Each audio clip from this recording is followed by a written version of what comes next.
Bom, pessoal, eu até disse que iria começar nesse vídeo o crime de uso de gás tóxico ou asfixiante, mas olhando aqui as minhas anotações, né, elas são meio primárias, eu notei que eu esqueci do meu roteiro a parte final do crime de explosão. Vamos lá.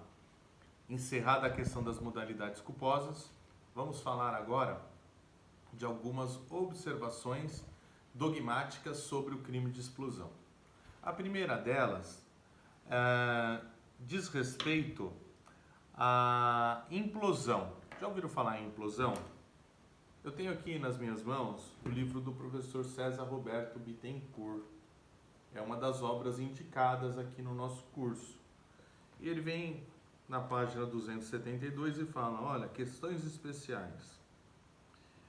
É imprescindível para o delito de explosão que ocorra perigo concreto à vida, integridade física ou patrimônio, conforme falamos lá atrás.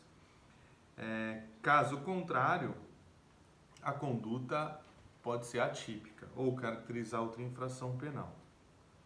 E aí ele destaca um delito que está muito próximo da explosão, caso não exista perigo à incolumidade pública. Vejam só.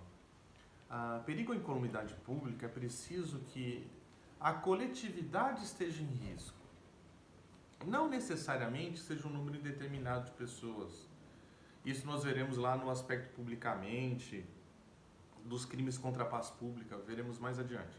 Mas aqui, especificamente, se por um acaso o sujeito explodir um local e causar um dano ao patrimônio de alguém, nós estaremos diante do crime de dano qualificado e não diante do crime de explosão.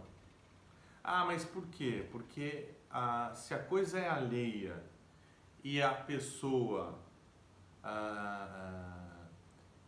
que é objeto da explosão, lá, proprietária do local, etc., é determinada, o crime é de dano qualificado e não de explosão. O crime de explosão tem que colocar em risco muitas pessoas e não simplesmente uma pessoa determinada. É isso. Então, tomem nota disso, isso é extremamente importante. Vamos lá. Segunda observação.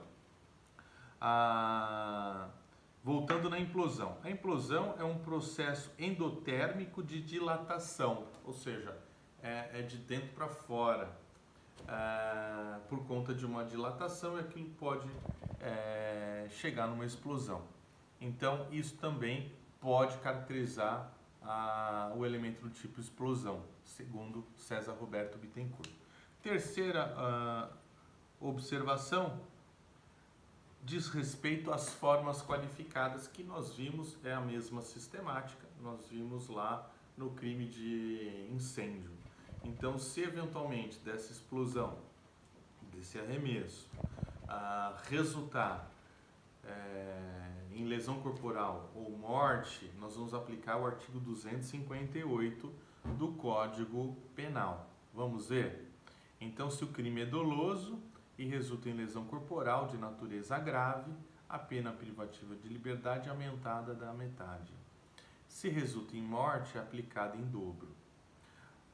Agora, existe ainda as modalidades culposas, que podem resultar também em lesão corporal ou podem resultar em morte. Vamos lá. Então, no caso de culpa, se resulta lesão corporal, a pena aumenta-se de metade. E se resulta em morte, aplica-se a pena do homicídio culposo, aumentada de 1/3.